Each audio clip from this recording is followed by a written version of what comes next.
اس کے بعد transport documents کی بات ہوئی ہے, bill of lading and others, different modes of transport اس میں ہو سکتے ہیں.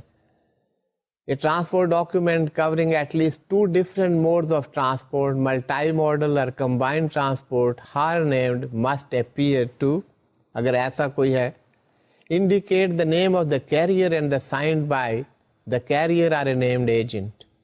So that must be signed by the carrier, by the named agent. Agent must be acting on behalf of the principal. یہ تمام چیزیں اس میں ہونی چاہیے کہ master of the ship sign کر رہا ہے, ایجنٹ کر رہا ہے, اس کا طریقہ کار کیا ہوگا, ہو ول سائن. تو یہ تمام چیزیں ٹرانسپورٹ ڈاکیومنٹس کے بارے میں بتائے گئے. بل آف لیڈنگ کی بات ہے کہ بل آف لیڈنگ ایشو ہوگا, وہ کیسا بل آف لیڈنگ ہوگا, اس کو میں بریفلی یہ بتا دوں, that should be clean bill of lading. اس میں کوئی فاؤل کلوز نہیں ہونی چاہیے, that should be a clean. باقی بورڈ آن شپ اور جو بھی کلوز آپ نے رکھی ہوئی ہیں بل آف لیڈنگ میں, شپڈ آن بورڈ اور ریسیوڈ فار شپمنٹ, آپ نے جیسا بھی لیٹر آف کریڈٹ میں مینشن کیا ہوا ہے اس کے مطابق بل آف لیڈنگ ہونا چاہیے. یہ ڈیٹیل میں تمام پروویژنز جو ہیں وہ دی گئی ہیں بل آف لیڈنگ کے بارے میں. اسی طرح ایئر وے بل اور باقی جو پارٹیز ہیں, باقی جو موڈز ہیں, post parcel, those have been discussed. Air transport documents article 23, یہ سب ڈسکس کیے گئے ہیں. انشورنس کے بارے میں بتایا گیا ہے, insurance certificate that should be there, اس کی ڈیٹیلز ہیں. ٹرانسفریبل کریڈٹس کے بارے میں آرٹیکل 38 میں بتایا گیا ہے, we had studied transferable letter of credit, اس کی ڈیٹیل دی گئی. اسائنمنٹ آف پروسیڈس کی بات آرٹیکل 39 میں کی گئی. تو اسٹوڈینٹس یہ کچھ بریفلی UCP 600 کے بارے میں ہم نے بات کی. اب نیکسٹ بات ہو رہی ہے, یہ بھی UCP کی بات ہی ہے, that is the uniform rules for contract guarantee. This is ICC publication number 325. اب یہ رولز جو ہیں کانٹریکٹ گارنٹیز کے, یہ ICC پبلیکیشن 325 یہ کس سے ڈیل کرتی ہے, اس کا اسکوپ کیا ہے. These rules apply to any guarantee, bond, indemnity, surety or similar undertaking which states that it is subject to uniform rules for contract guarantee of International Chambers of Commerce. So students, uniform rules for contract guarantees, یہ کوئی بھی guarantee ہو, indemnity ہو, کوئی bond ہو, کوئی شورٹی ہو, اس پر یہ apply کریں گے. شرط یہ ہے کہ یہ لکھا گیا ہو اس انڈرٹیکنگ میں, اس گارنٹی میں, اس بانڈ میں, اس انڈیمنٹی میں کہ دیز رولز ول گورن اس. جیسے LC میں آپ نے کہا, LC میں UCP 600 کا رول اس وجہ سے ہے کہ لیٹر آف کریڈٹ میں لکھا گیا ہے کہ that this letter of credit shall be governed by UCP 600. اگر آپ کا کوئی ایگریمنٹ ہے, آپ انٹرنیشنل ایگریمنٹس کر رہے ہیں, کانٹریکٹ کر رہے ہیں, کوئی بانڈ دے رہے ہیں, انڈیمنٹی دے رہے ہیں, شیورٹی دے رہے ہیں, اور اس میں آپ یہ لکھتے ہیں کہ یہ ہمارا جو ایگریمنٹ ہے, یہ جو گارنٹی ہے, that shall be governed by uniform rules for contract guarantee ICC publication number 325, then these rules shall apply. یہ گارنٹیز جو ہیں مختلف پرپزز کے لیے حاصل کی جا سکتی. The purposes may be seeking, providing credit finance. If you seek or you avail the loan, you have to provide guarantee. And one who is providing, they need guarantee to ensure that in case of default, they may revert to that. Inviting tenders, applying for tenders. Those who invite tender, they need it. That such guarantees, جنہیں ہم tender guarantees کہتے ہیں, those should be provided. Then ensuring performance. For these purposes, guarantees are required. We are looking into 2 types of guarantees. Tender guarantees and performance guarantees. What these guarantees are. Tender guarantee میں ہوتا کیا ہے کہ جب tender invite کیے جاتے ہیں, different parties apply. There is a party who is successful party. اس کے بعد that party will enter into contract to perform that contract. پہلے ایک ٹینڈر کے اپلائی کرنے کے لیے پھر اس کی پرفارمنس کے لیے ایک علیحدہ کانٹریکٹ ہوگا جسے ہم پرفارمنس کانٹریکٹ کہیں. ٹینڈر میں یو آر سکسیسفل اور اس کے بعد آپ ریفیوز کر دیتے ہیں کہ I don't want to enter into contract. تو یہ گارنٹی اس بات کی دی جا رہی ہے کہ ٹینڈر میں if you are the successful you will enter into performance contract. اگر نہیں ہوں گے تو اسٹیپولیٹڈ اماؤنٹ آپ کو پے کرنی پڑے. That is the just of it. تو ٹینڈر گارنٹی آپ دیکھیے slide per what is stated over there.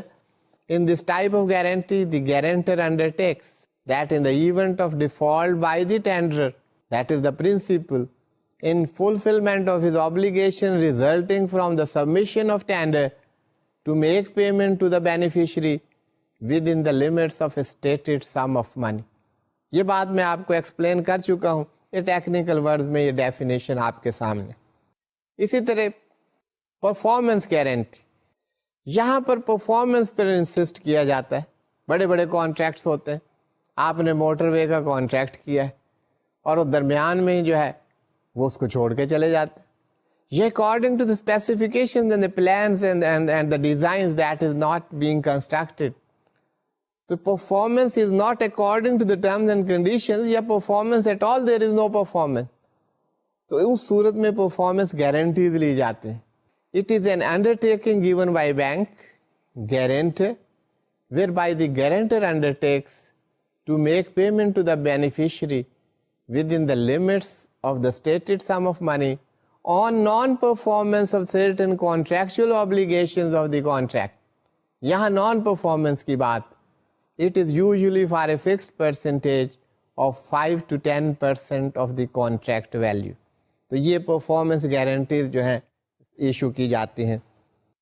اب ہم بات کر رہے ہیں uniform rules for demand guarantees. اب ان گارنٹیز میں ایک سٹیج یہ ہے, ابھی تک ہم یہ بات کرتے رہے کہ وہ ٹینڈر گارنٹی ہے, پرفارمنس گارنٹی. اب یہ گارنٹی دینے والے کون؟ کوئی بینک, انشورنس کمپنیز, یہ گارنٹیز ایشو کر رہے ہیں. تو یہاں پر نان پرفارمنس کی وجہ سے ڈیمانڈ آ جاتی ہے کہ جی that has not be performed, آپ نے گارنٹی ایشو کی, آپ اس کو پے کریں. That is the demand of that guarantee, اس کو کہتے ہیں. What are the rules for that? یہ نہیں کہ وہ آ جائیں کہ جی یہ پیمنٹ کر دیں, یہ گارنٹی ایشو ہوئی. یہاں پہ ریسپیکٹو پارٹیز کے رائٹس جو ہیں وہ کیسے سیف گارڈ ہوتے ہیں, یہ مین پوائنٹس کچھ بریفلی میں آپ سے بات کر رہا ہوں. ڈیٹیلڈ آرٹیکلز جو ہیں those shall be provided you in the form of the handouts, اور وہاں سے آپ کو تمام ڈیٹیلز کا پتہ چلے. پہلی بات تو یہ کہ demand is required to be made by the beneficiary to the issuing bank in accordance with the terms of guarantee and before its expiry. اگر یہ بینک نے ایشو کی ہے, انشورنس کمپنی نے ایشو کی ہے, تو اس کو ڈیمانڈ کرنی پڑے گی. ڈیوٹی آف دی گارنٹر, وہ بینک یا انشورنس کمپنی جس نے وہ گارنٹی ایشو کی ہے, اس کی ڈیوٹی کیا ہے؟ To pay to the beneficiary the amount stated on demand.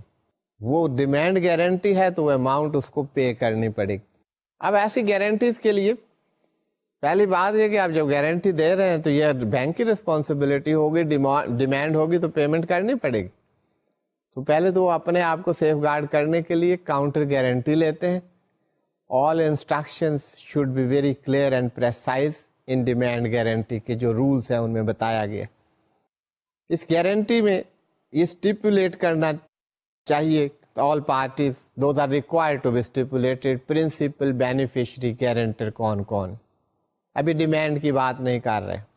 اب specify the underline transaction for which the guarantee issued, that should be specified while issuing guarantee. Maximum amount along with the currency in which the amount is payable, expiry date, terms for demanding payment. یہ important بات کہ demand تو آپ کریں گے, اس کی شرائط کیا ہے. ایک آپ کا کانٹریکٹ ہے, آپ کہیں کہ جناب آپ نے ڈیمانڈ کرنی ہے تو آپ آرکیٹیکٹ کی رپورٹ لائیں گے کہ it is not according to design. وہ ٹرمز کیا ہیں اس کے مطابق ڈیمانڈ ہوگی. All guarantees and counter guarantees shall be revocable. Guarantee shall be effective from the date of issue. آپ ڈیمانڈ پہ کرنا کیا ہے؟ Documents inconsistent with the terms shall be refused by the guarantor. وہ جو ٹرمز ہیں ان کے مطابق ہونے چاہیے. یہاں پر بھی examination of the documents by guarantor in reasonable time. In case of deciding refusal by the guarantor, beneficiary should be notified immediately. اگر وہ کوئی ڈسکرپینسی ہے, وہ ڈاکیومنٹس نہیں سبمٹ کیے, ڈیمانڈ پوری نہیں کرنا چاہتا گارنٹر, تو بینیفیشری کو فوری طور پر بتائے. Guarantor to act in good faith and with reasonable care. تو یہ تمام چیزیں کرنی پڑیں گی in case of the demand guarantees by the guarantor, اور بینیفیشری کو بھی according to the stipulations of that guarantee وہ ڈاکیومنٹ سبمٹ کرنے پڑیں. سو اسٹوڈینٹس, آج کا لیکچر ہم یہیں پر ختم کرتے ہیں. Thank you for being with me. اللہ حافظ.